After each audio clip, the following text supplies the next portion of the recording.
अस्सलाम वालेकुम फ्रेंड्स, कैसे हैं आप लोग? उम्मीद है ठीक होंगे और खैरियत से होंगे। तो आज बहुत ज़बरदस्त रेसिपी शेयर कर रही हूँ मैं आपके साथ। अगर आपके पास घर में ब्रेड है और मलाई है तो फिर आप ब्रेड में मलाई डालें और कमाल देखें। सर्दियों में अक्सर गर्मा-गर्म चटपटी सी चीज़ खाने को दिल चाहता है और कम मेहनत में तो आप झट से 5 मिनट में ये मज़ेदार सी रेसिपी बना सकते हैं। इतनी हेल्दी मज़ेदार, तो चलें बनाना शुरू करते हैं। यहाँ पे मैंने 4 ब्रेड ली हैं और इसको आपने छोटे-छोटे पीसेस में कर लेना है। अगर फ्रेश है वो भी ले लें, अगर 1 दिन पुरानी है तो वो भी चलेगी। तो उसके बाद आपने मलाई लेनी है, 3 से 4 टेबलस्पून मैंने लिए हैं। अगर आपके पास मलाई नहीं है तो आप इसमें थोड़ा-सा दूध भी इस्तेमाल कर सकते हैं। लेकिन आपने ये ख़्याल रखना है कि ज़्यादा नहीं डालना है आपने, ये हमारी ब्रेड जो है हार्ड रहनी चाहिए। इसके बाद मैं इसको हाथों से इस तरह अच्छी तरह से मिक्स करूँगी और ये देखें मिक्स करने के बाद अब इसमें मैं शामिल करूँगी कुछ वेजिटेबल्स। यहाँ पे मैंने एक मीडियम साइज़ का प्याज ले लिया था, इसको और इसको बारीक मैंने चॉप कर बारीक लिया था। चॉप किया है। इसके अलावा मैंने ली है एक छोटी शिमला मिर्च और इसको भी मैंने बारीक चॉप कर लिया है। बहुत छोटे पीसों में आपने इसको कट करना है, ठीक है। एक बड़ी गाजर है तो आपने एक ले लेनी है और अगर छोटी है तो आपने 2 लेनी है। इसको भी मैंने बारीक चॉप कर लिया और 2 से 3 अदद हरी मिर्चें ली हैं तेज़ वाली स्पाइस के लिए, वो भी मैंने इसके अंदर बारीक चॉप करके डाल दी है। मज़ेदार से ये हमारी फ्रेश सब्जियां हैं।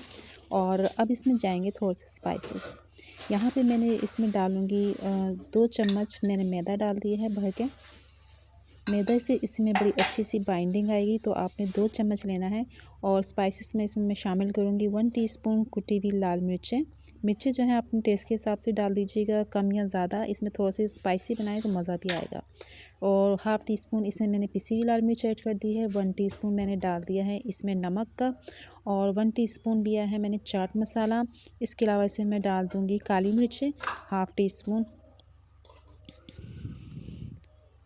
काली मिर्च आपने फ्रेश और बारीक पिसी हुई लेनी है, तो बहुत ज़बरदस्त इसका खुशबू और टेस्ट आएगा, ये आपने ज़रूर डालनी है, ठीक है। अब यहाँ पे मैंने थोड़ा सा सोया सॉस लिया है, हाफ़ टी स्पून के करीब तकरीबन 5-6 ड्रॉप्स लिए हैं, डाल देना आपने। और चिली सॉस लिया है मैंने, वो भी मैंने 1 टीस्पून लिया है।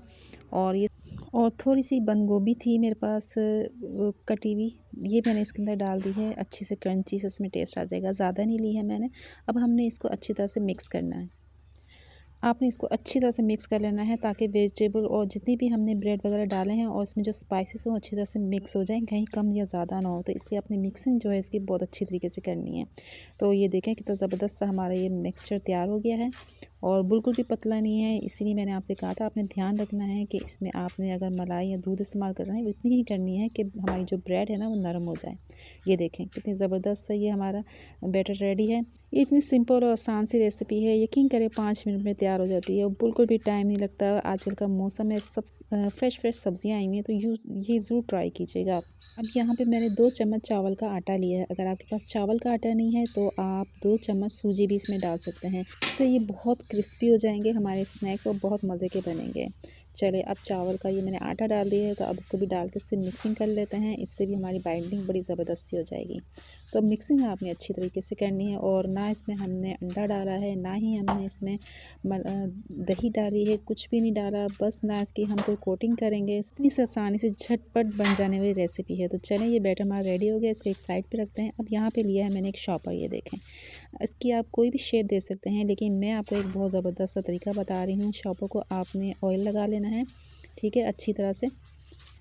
और ये जितना भी बैटर हमने रेडी किया है ना, इसको आपने इसके ऊपर रख के अच्छी तरह से हाथों से इस पर सेट कर लेना है। अब हम बनाएंगे इसके स्नैक्स, और बहुत ज़्यादा मोटे नहीं, कम से कम 1 से 1.5 इंच चौड़ा होगा ये मोटाई इसकी होगी। और इस तरह से आपने इसको स्क्वायर शेप दे लेनी है। आप अपनी पसंद की कोई भी शेप दे सकते हैं। ये स्क्वायर हो गया तो अब मैं इसको इक्वल रख के निशान लगाए हैं मैंने, और उसको मैं स्क्वायर पीसेस में कट कर लूँगी। आपको जो भी पसंद हो, आप इसको कबाब की शक्ल भी दे सकते हैं, राउंड शेप भी दे सकते हैं। तो ये देखें कितने सिंपल और आसान तरीके से मैंने एक ही वक्त में आपके ढेर सारे स्नैक्स बन जाएंगे और मेहनत भी नहीं करनी पड़ेगी आपको ज़्यादा। अब हम इसको फ्राई करेंगे। ऑयल ले लेना है आपने। फ्राई करते हुए आपने क्या करना है कि ऑयल आपका अच्छा गर्म होना चाहिए। ठंडे में आपने नहीं डालना, नहीं तो आपके स्नैक्स ख़राब हो जाएंगे, ठीक है। इसके बाद जब आपने ये स्नैक्स इसके अंदर डाल देने हैं तो फिर आपने मीडियम फ्लेम रखनी है ताकि अच्छी तरह से कुक हो और क्रिस्पी हो। ज़्यादा टाइम नहीं लगता, 5 से 6 मिनट लगते हैं और ये मज़ेदार से स्नैक हमारे रेडी होते हैं। आप ये देखें कितना ज़बरदस्त कलर आया है, कितने हेल्दी स्नैक्स हैं। बच्चों को बना के दें, लंच बॉक्स में दें, बहुत शौक़ से खाएंगे। और अभी वीडियो मेरी कंप्लीट नहीं हुई, आपने पूरी देखनी है। इसके साथ मैं बनाऊँगी एक मज़ेदार सा डिप। इसके साथ जब आप खाएंगे ना तो इसका टेस्ट और फ्लेवर तो ज़बरदस्त बढ़ जाएगा। यहाँ पे मैंने 1 टेबलस्पून चॉप प्याज लिया है और इसके अंदर मैं डाल दूँगी 2 टेबलस्पून भर के मायोनीज़ का।